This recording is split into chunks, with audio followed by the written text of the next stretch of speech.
Welcome to episode 7 of Battlefield 1 Captured, the series where you tell me what you want to know and you get to win some cool prizes along the way. This week we're going to be looking at the pistols, the sidearms of Battlefield 1, what's on offer for all of the classes, some class specific ones, and overall, which ones you should be using. That prize though, one more Xbox One S Battlefield 1 bundle, is still up for grabs right now, just waiting to be given away to one of you lucky viewers just in time for Christmas. Stay tuned and you could be in with a chance of winning that last bundle. Right then, onto those pistols. Battlefield 1 has quite the variety, and really it offers the same amount of variation as the primary weapons. They're also extremely powerful. Relative to the primary weapons, they're probably even more powerful in the right situation, and running the right one to complement your primary weapon is extremely important. Each of the 4 classes has access to 6 universal sidearms and 3 class-specific sidearms each. This makes choosing the right one for the job a little bit more difficult than it was in previous games, and we're going to need to dive into those a little bit deeper to figure out what's worth using and what's better being left alone. I'd argue actually that the sidearms at the moment are better balanced than the primary weapons in Battlefield 1. Let's start though with those universal sidearms. Get those out of the way first of all. We have 6 in total: the 1911, the C93, the Calibri, the MLE 1903, the No. 3 revolver, and the P08 Luger. Now of these, clearly the Calibri is completely overpowered, so we'll just skip over that. But my choice would be the 1911. It's instantly recognizable anyway. I'm sure plenty of you have used this in other games, so you've already got a good idea how this thing performs. And in Battlefield 1, it's no exception. A max damage of 35 up close means it's a 3-shot kill, and its middling rate of fire doesn't allow you to spam those bullets too much either. So it does pay to be a little bit more controlled. All round, it's a great choice, and it's the one I'd go for. If you want something more heavy hitting, the No. 3 revolver is obviously going to be your choice. I mean, it's a revolver, higher caliber bullet, but you will need to be much more accurate with your shots. The other choices, the C93, the MLE, and the P08, aren't really anything to write home about, but I will say that the C93 is rather wacky looking, and if you get a chance, definitely give it a go. Moving on to the Assault class now, and its 3 special sidearms. First of all, the Gasser M1870, the 1903 Hammerless, and the Howder pistol. It's worth noting at this point that each class has uniquely a revolver, a fast-firing cartridge-fed pistol, and some wacky third option. Straight away though, don't even bother with the Gasser. Firstly, it's a revolver, and for me that doesn't suit the playstyle of an assault player, which is more run and gun, fast pace. And second, the reload to this thing, you have to place each bullet into the revolver manually. Well, when I say manually, the whole reload animation is one continuous action, but each bullet gets fed back into the revolver one at a time, and it takes an absolute freaking age. You're going to get yourself killed, no question. Don't even bother. The 1903 Hammerless is the faster firing cartridge fed option, and it's perfect to complement that fast firing SMG that you've got as your primary, a solid choice. And then we have the Howder pistol. Now this is really an option again for someone who wants to be accurate with their shots, but needs to use a little bit of patience to get it right. It fires 4 rounds from this square barrel arrangement, and each can land an extremely powerful high caliber round.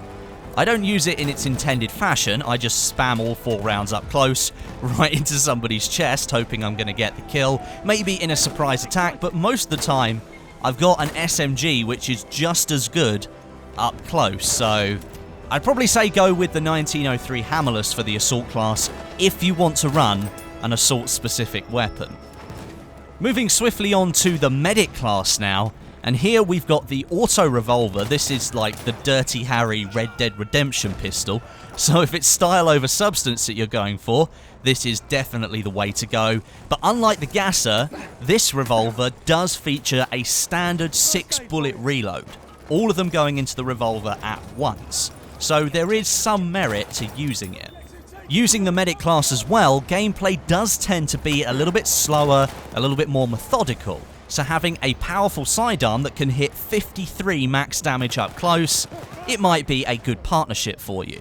Then we have the Taschen pistol M1914, very similar to the 1903 Hammerless from the Assault, a fast-firing, small little pistol that will do well as a finisher, as I like to call them.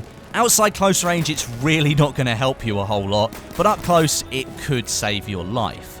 And finally, we have the C96 Mauser, and this is probably my favourite looking pistol in the entire game. Not least for its cool reload animation when you've got bullets left in there, but purely because it comes in a special export option that's only available to the DICE developers. I want this thing so bad. Thanks to Danny on PC for this bit of gameplay. He's one of the lucky few out there who's managed to have a go with this thing.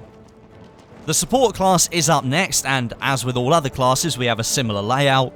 The Bulldog Revolver, an old British weapon, the Modello 1915, and the Repetier Pistol M1912. This is probably the weapon that I want to talk about first. Look at the reload animation right here. I'll put it in slow motion for you to enjoy.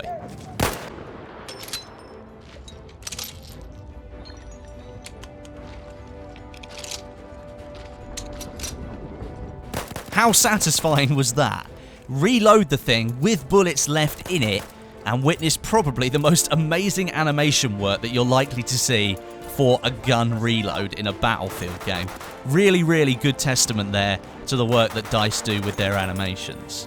The Modello 1915 is my choice in the support class though. It offers a nice, fast rate of fire companion to some of the comparatively much slower firing LMGs. But not only that, I've got the Arditi skin for it, and it just looks absolutely baller. The Bulldog Revolver, again like other revolvers, is really built to knock people out of the game at close range with its insane damage, 53 maximum, and with the LMGs being built to deal that damage and suppress players at longer ranges, you might find it a reliable backup. And finally we come to the Scout class, the last on our list. We have the From a Stop here, the Bordeo 1889, and the Mars Automatic. Now, the Mars is the World War I Deagle, straight up. I made a video about it a few weeks back, and it's massive fun to use. And recently, it got a damage buff in the latest patch, making it even more powerful. Not sure why DICE did that, but maybe they just thought it needed to be an even bigger hand cannon than it was before. The From a Stop is your choice for something faster firing, but it lacks a bullet that all of the other class-specific fast-firing pistols have, and that puts it at a slight disadvantage, and you might be better off using one of the universal pistols instead of the Frommer. It's still a good option for any rifle backup though. And lastly, the Bordeo. Why oh why did DICE add this silly single bullet reload into the game? It makes the Bordeo almost completely useless, as it takes so long to rechamber all of the rounds. The war will be over by the time you're done reloading this thing. So now that we've gone through them all, very simply, of all the sidearms that you can choose, I'd say the best all-rounder is the M1911. It suits almost any style of play, it's a universal pistol so you can use it in any class, it's a true middle-of-the-road sidearm that's easy to use, hard-hitting, and just reliable as hell. And that brings an end to our 7th episode now of Battlefield 1 Captured.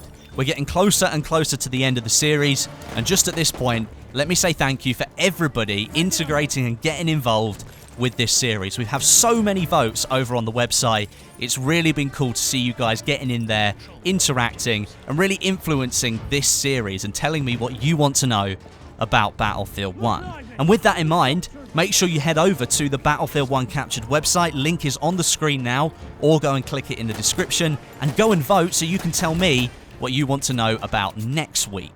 Also, you can enter our giveaway for that last Xbox One S Battlefield 1 bundle. Answer the question on the Battlefield 1 website correctly, and you could be in with a chance of winning. To answer the question, a lot of people get this wrong, you need to click the video at the top of the Battlefield 1 Captured page to answer the question. As I said, there's still one bundle up for grabs, and we've got 3 episodes still to go. So make sure you stay tuned each Friday for the next one and a chance of winning. Thank you very much for watching. My name is Westie, and I'll catch you guys in the next video.